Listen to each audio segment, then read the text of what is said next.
Hello to all my OCA music students.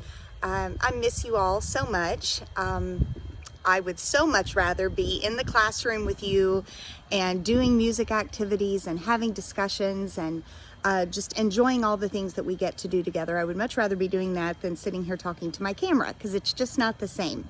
But I did have some things I wanted to talk with you about. And one thing I have been really proud of all of you this year is that we have had some really good conversations, some discussions about some big things in music class, because it's amazing how music ties in to so many areas of life and how we can connect with words of a song or connect with the history of a song.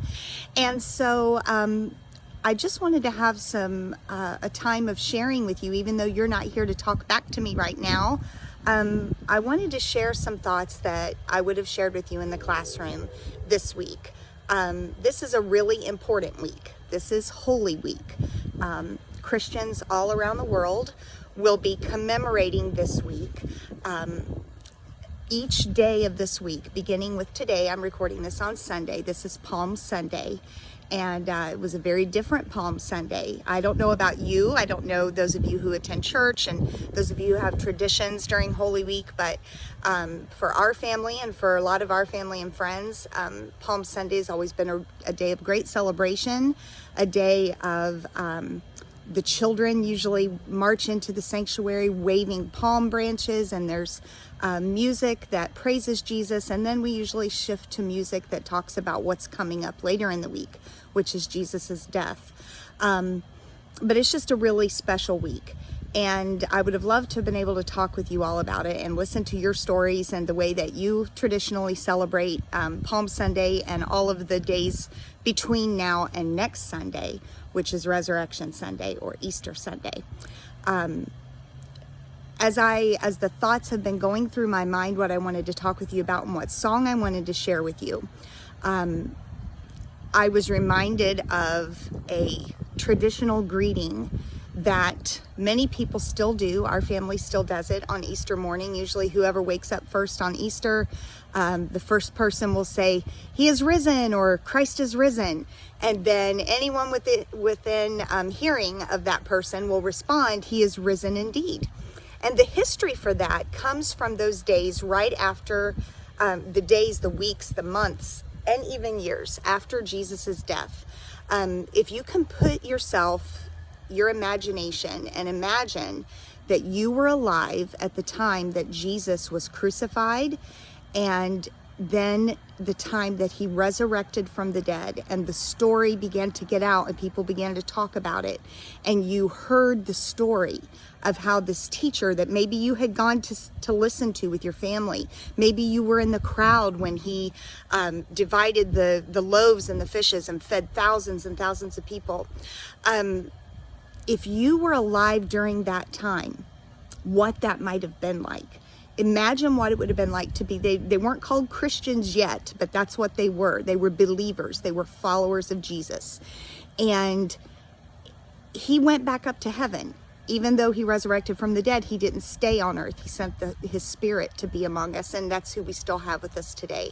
But in those early days, when Christians would see one another, like where we might, if we were in Walmart and we passed someone from our class or a teacher and we might go, "Hey, hello, hi," they began a tradition when they would see one another. There was a celebration that rose up in their heart, a gratitude that rose up in their heart, and they would say, "He is risen," or "Christ has risen," and the person would respond, "He has risen indeed," which just means with great emotion and great belief, yes, he has risen. So we're going to listen to a song. I'm going to attach a link for a song. It's a beautiful song called "Christ is Risen." He is risen indeed. And I would like for you to listen to that this week, and just put yourself in the mindset of what it would have been like to live during that time and to know beyond the shadow of a doubt that Jesus had raised from the dead, which means that he is exactly who he said he is. He really is the Son of God. And maybe if you don't have that tradition in your family, maybe you could start that tradition in your family. On Easter morning, get up and say, He has risen, or Christ has risen, and see if you can get your family to respond to you, He has risen indeed, or He is risen indeed. That would be a fun activity for you to do this week. Speaking of living in a historical time, I wanted to just talk to you guys for a second about the time that you're living in. You are living in an historical time.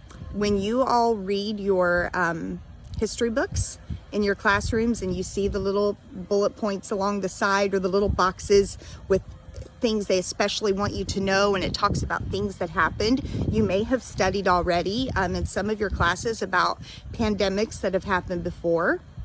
This isn't the first time that a terrible disease has visited the whole world, but it's the first time in a really long time. And just any event that was important enough that it made it into a history book, we are living that now. So someday, your children, their history books will talk about this time. Unless Jesus comes back and takes us to heaven, that's exactly what will happen. We are living in history. But anytime you're living in a time when things are completely different, and they're different not just for you as young people and children, but for your moms and dads and grandparents and teachers, this is new for all of us. And so it can be a little scary anytime things are really different and you can't see people you love, and you can't get together with your friends, and you can't go to church, and you can't go to Disney World, and you can't go to the beach. That can be a little scary. And that's okay to feel afraid and to feel a little bit scared, like you're not sure what's happening. That's okay. That just means you're human. But what I want to encourage you with is that of all times, this week that we are acknowledging this week, every single day from Sunday, Palm Sunday, which for me is today, and as you all see it, it will be on whatever day you would normally have music. But Monday, Tuesday, Wednesday, Thursday, each day, the church around the world will be remembering Jesus's last days on earth before he was crucified on Friday. So on Thursday, we celebrate his last meal that he had with his disciples that evening. And then Friday, we stop and we remember with great reverence his crucifixion.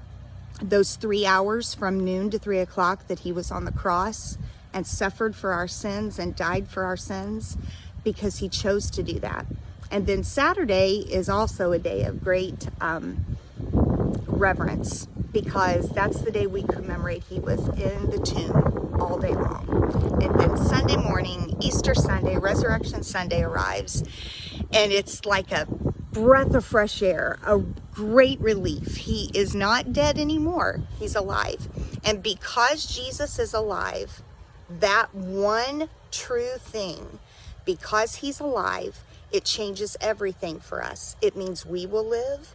It means that if we place our faith in him and our trust in him, that we don't have to really be afraid and worried about what will happen in this life, because someday Jesus is going to make everything perfect again, and he's going to take us home to heaven to be with him when it's time.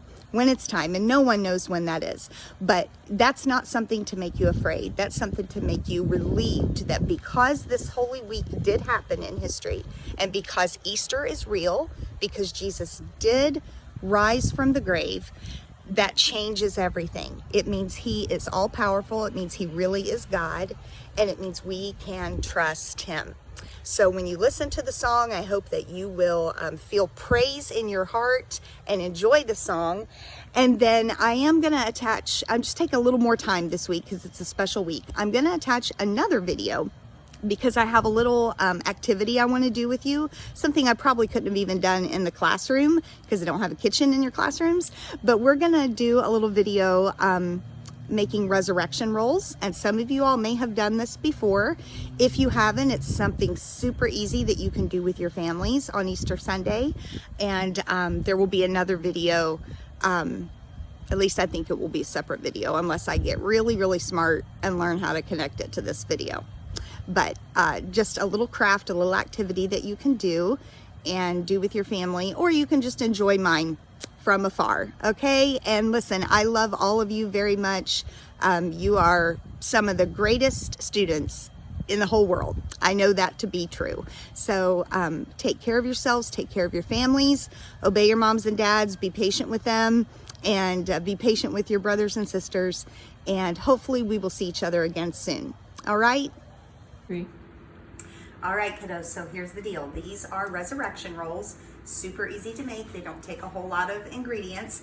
These are crescent rolls that you can buy at any grocery store in the refrigerated section. These are marshmallows, and this is a little mixture of white sugar and cinnamon. And so these crescent rolls are gonna represent Jesus's tomb. So we're gonna take a couple of marshmallows. My hands are already washed. Make sure to wash your hands in the kitchen. And we're gonna put these marshmallows in to represent the body of Jesus. And we're gonna roll them up and tuck the ends. Put another couple in this one. And they sort of look like the tombs looked back in Jesus's day. Remember, they had to put a big stone in front of the opening. All right, so I'm just gonna keep filling these up. I'm not a cooking show host, you know, but this is just a fun little activity to do for Easter to represent the resurrection. Jesus's body was placed in the tomb, just like these marshmallows are placed in the crescent rolls. And we're gonna bake them and see what happens. All right. After you get your tombs rolled up, all the ends tucked around, let's separate them.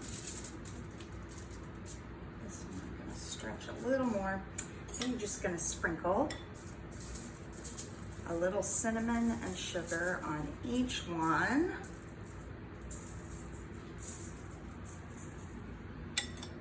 Okay, maybe a little more on this guy.